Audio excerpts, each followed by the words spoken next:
জঙ্গলবাড়ি গ্রাম ইশাকার বাড়ি হিসেবে পরিচিত। ইশাকার এই বাড়িটি কিছুদিন আগেও ধ্বংসপ্রাপ্ত ছিল। প্রত্নতত্ত্ব অধিদপ্তর এই বাড়িটি সংস্কারের উদ্যোগ নিয়েছে। এখন সংস্কার কাজ চলছে। প্রত্নতত্ত্ব অধিদপ্তরের লোকজনের সাথে কথা বলে জেনেছি আগামী 1.5 থেকে 2 মাসের মধ্যে এই কাজ শেষ হবে।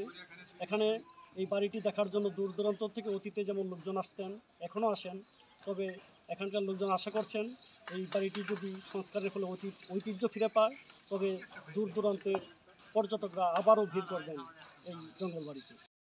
ইশাকার স্মৃতিবাহী একটি স্থাপনা জঙ্গলবাড়ি দুর্গ। মসনদে আলা বীর ইশাখা ছিলেন বাংলার 12 ভূঁইয়া প্রধান।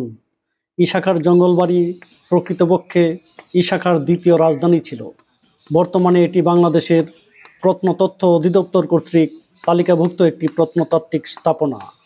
কিশোরগঞ্জের করিমগঞ্জ উপজেলার কাদিরজঙ্গল ইউনিয়নের জঙ্গলবাড়ি গ্রামে নরসুন্দা নদীর তীরে দুর্গটির অবস্থান। দীর্ঘদিন অবহেলিত ও জরাজীর্ণ অবস্থায় ছিল জঙ্গলবাড়ি দুর্গ। সম্প্রতি প্রত্নতত্ত্ব অধিদপ্তর দুর্গটি সংস্কারের উদ্যোগ নেয়। এখন চলছে সংস্কার কাজ। আমি আসলে এই জঙ্গলবাড়ি গ্রামেরই সন্তান এবং আমি এখানকার জঙ্গলবাড়ি সরকারি প্রাথমিক বিদ্যালয়ের প্রধান শিক্ষক হিসেবে আছি। তো আমরা আসলে ছোটোবেলায় এই ইশাকার বাড়িতে এসেছি, এখানে খেলাধুলা করেছি। তখন অনেক আরও বেশি ভবন ছিল।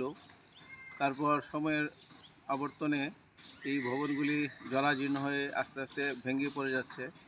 তখন এটা দেখে আমাদের মনে খুবই কষ্ট হচ্ছিল যে এত সুন্দর এত বড় একটা ঐতিহ্য, 500 বছর আগের একটি ঐতিহ্য, সেই ঐতিহ্যটা নষ্ট হয়ে যাচ্ছে, কিন্তু সরকার এটা কোনো খোঁজখবর নিচ্ছে না। তখন এখানে যারা প্রশাসনের লোকজন বা অন্য লোকজন আসতো, ওনাদের কাছে আমরা এলাকার পক্ষ থেকে দাবি জানাতাম যে এটাকে যেন সংস্কার করা হয়।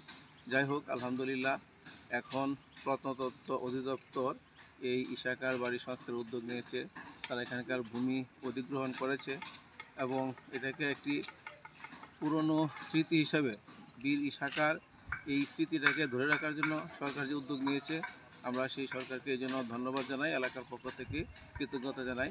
এবং আমাদের আজকে খুবই আনন্দ লাগছে যে আমাদের সেই পুরনো ঐতিহ্যটাকে আবার সেই পুরনো আদলে প্রত্নতত্ত্ব দপ্তর আবার সেই আদলে ফিরিয়ে দিচ্ছে। আমরা আশা করি আরও যে ভবনগুলি ভগ্নপ্রায় আছে সেই ভবনগুলির সংস্কার হবে এবং সবগুলি ভবন যদি সংস্কার হয় তাহলে এটা সত্যিকার অর্থেই একটি দর্শনীয় স্থান হয়ে উঠবে। মহাবীর ইশাকার স্মৃতিবিজিত ঐতিহাসিক জঙ্গলবাড়ি হাভেলির দরবার হল এবং ইশাকার স্মৃতিবিজিত শাহী মসজিদটিকে প্রত্নতত্ত্ব অধিদপ্তর পুরাকীর্তি হিসেবে সংরক্ষিত করার পর পূর্বের আদলে ফিরিয়ে আনার লক্ষ্যে সংস্কার কাজ চলমান রেখেছে। এরই লক্ষ্যে প্রত্নতত্ত্ব অধিদপ্তরের আঞ্চলিক অফিসের তত্ত্বাবধানে এই সংস্কার কাজ পরিচালনা করা হচ্ছে। আর সেই কাজটি দেখতে পেরে আমি খুবই ভালো লাগছে এবং এর সাথে সম্পৃক্ত থাকতে পেরে আমার খুব গর্ববোধ করছি যে ইশাকার বাড়িটিকে যে পূর্বের আদলে ফিরিয়ে এনে একটি জাদুঘরে রূপ দিতে যাচ্ছে। এতে করে ইশাকার ইতিহাস ঐতিহ্য টিকে থাকবে এবং দর্শনার্থীরা তাদের ঐতিহ্যকে দেখে মুগ্ধ হবে এবং সরকারও এতে করে বিপুল পরিমাণ রাজস্ব অর্জন হবে। চুন সুরকির মিশ্রণ আর ইটের গাঁথুনিতে পুরনো অবয়ব অনেকটা ফিরিয়ে আনা হচ্ছে। সংস্কারের ফলে ইশাকার স্মৃতি বিজড়িত দরবার হলটি অনেকটা পুরনো ঐতিহ্য ফিরে পেয়েছে।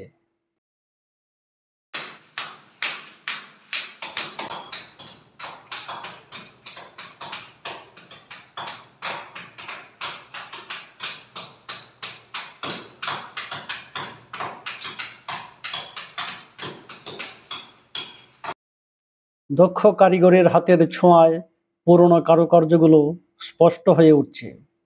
দরবার হল সংস্কারের পর প্রবেশদ্বার এবং ভিতরের দালান ঘরটির কাজ শুরু করা হবে।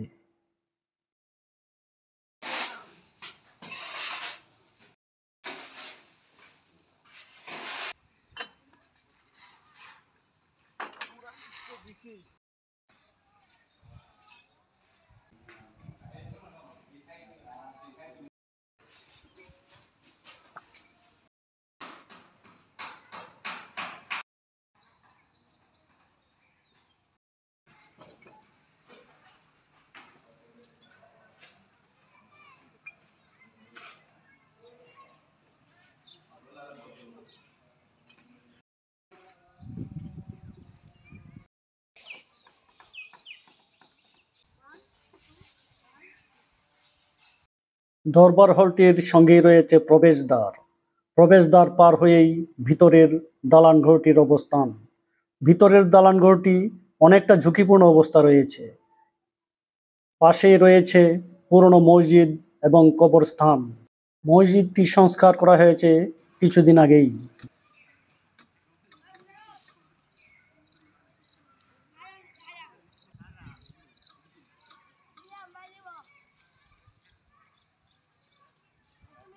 আমি ইশাকার প্রণতম বংশধর।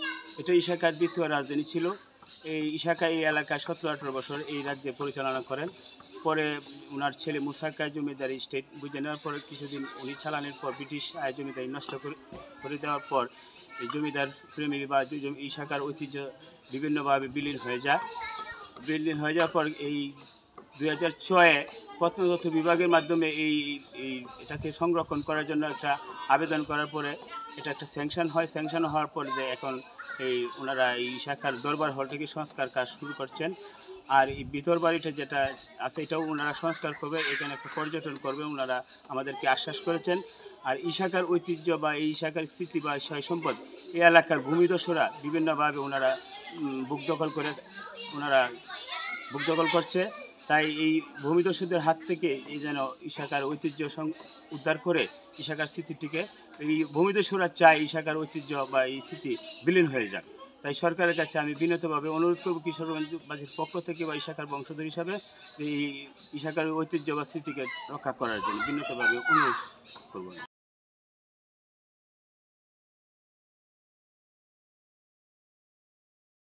বৈঠকখানাতে আমরা সংস্কার কাজ করছি। সরকার আমাদেরকে একটা বাজেট দিয়েছে এবছর, আর সেই বাজেট অনুযায়ী আমরা একটা এস্টিমেট করেছি এবং এস্টিমেটের আলোকে এটা যেরকম ছিল সেই রকম আমরা নতুন কোনো কিছু করিনি। যেখানে হয়তো কিছু ইট খুলে গেছে, হয়তো ইটগুলো বসাইছি।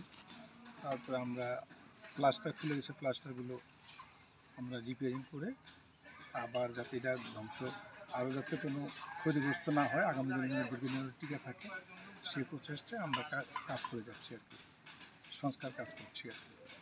এটা কতদিন লাগতে পারে? এইটা তো আমরা চাচ্ছিলাম যে 30শে জুনের মধ্যে শেষ করতে চেয়েছিলাম, হয়তো আরও 1 মাস লাগতে পারে আর কি।